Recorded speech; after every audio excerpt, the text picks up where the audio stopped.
मैं doctor Karamvir Singh, associate professor, BSR government arts college Alwar.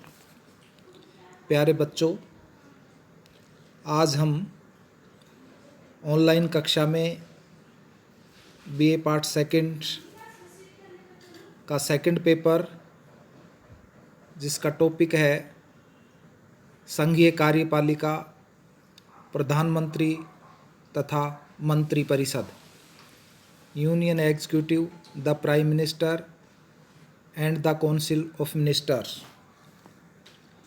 प्यारे बच्चों, जैसा कि आपको विदित होगा, भारत की जो संसदीय व्यवस्था है, इस संसदीय व्यवस्था में दो प्रकार की कार्यपालिका की व्यवस्था की गई है, एक संवैधानिक और दूसरी वास्तविक।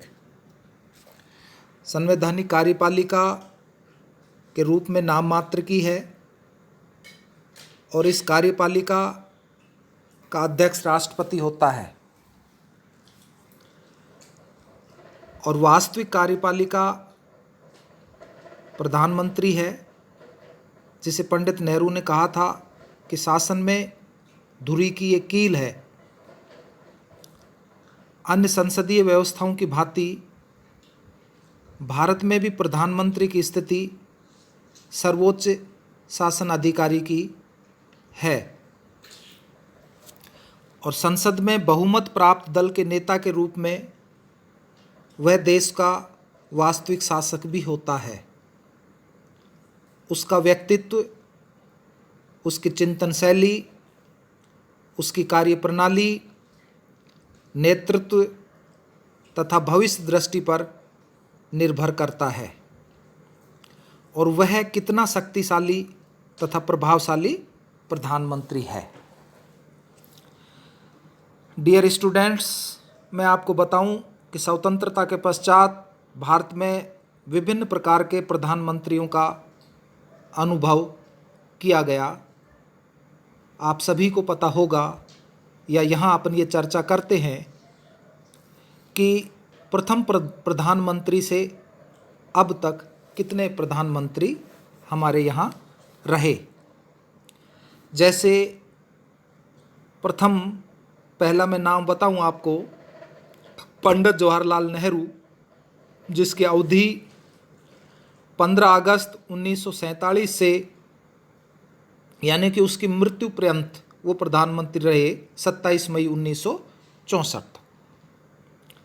दूसरा गुलजारीलाल नंदा, 27 मई 1964 से 9 जून 1964 तक प्रधानमंत्री रहे।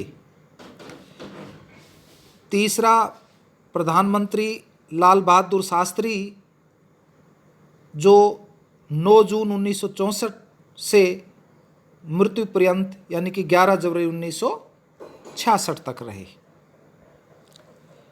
फिर लाल बहादुर शास्त्री के पश्चात गुलजारीलाल नंदा, जो 11 जनवरी 1966 से 24 जनवरी 1966 तक रहे। इसके पश्चात पांचवें प्रधानमंत्री के रूप में श्रीमती इंदिरा गांधी, जो 24 जनवरी 1966 से 24 मार्च 1977 तक का कार्यकाल रहा। श्रीमती इंदिरा गांधी के पश्चात मोरारजी देसाई छठे प्रधानमंत्री बने, जो 24 मार्च 1977 से 28 जुलाई 1979 तक रहे। मोरारजी देसाई के बाद चौधरी चरण सिंह प्रधानमंत्री बने, जो 28 जुलाई 1979 से 14 जनवरी 1980 तक रहे। चौधरी चरण सिंह के पश्चात फिर श्रीमती इंदिरा गांधी प्रधानमंत्री बनी, जिनका कार्यकाल 14 जनवरी 1980 से मृत्यु पर्यंत, यानी कि 31 अक्टूबर 1984 तक वो रही। श्रीमती इंदिरा गांधी के पश्चात उनके पुत्र राजीव गांधी, जो 31 अक्टूबर 1984 से 2 दिसंबर 1989 तक प्रधानमंत्री रहे। राजीव गांधी के पश्चात विश्वनाथ प्रताप सिंह 2 दिसंबर 1989 से 10 नवंबर 1990 तक प्रधानमंत्री रहे।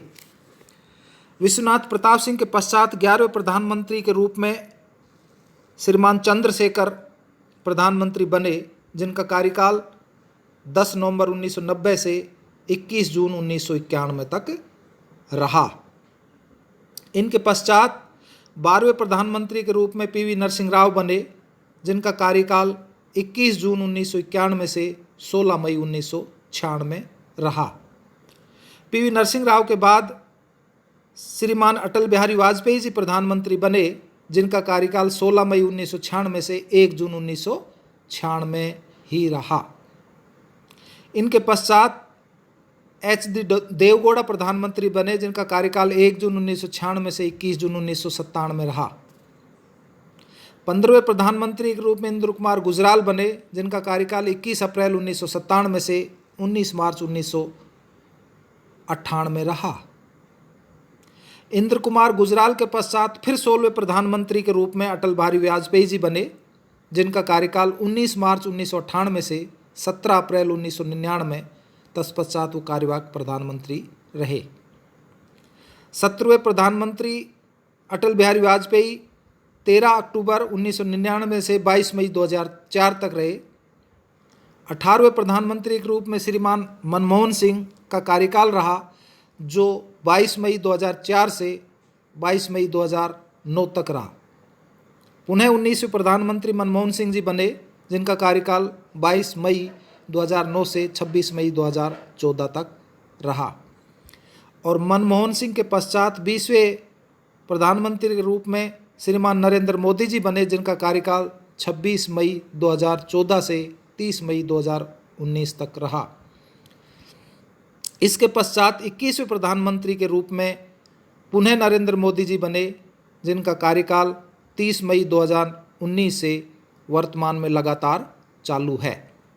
तो प्रधानमंत्री के पद का महत्व, उसकी नियुक्ति, उसकी विमुक्ति, उसके अधिकार तथा कर्तव्य से स्पष्ट होगा कि प्रधानमंत्री हमारे यहाँ कितना शक्तिशाली है या शक्तिशाली कहा जा सकता है।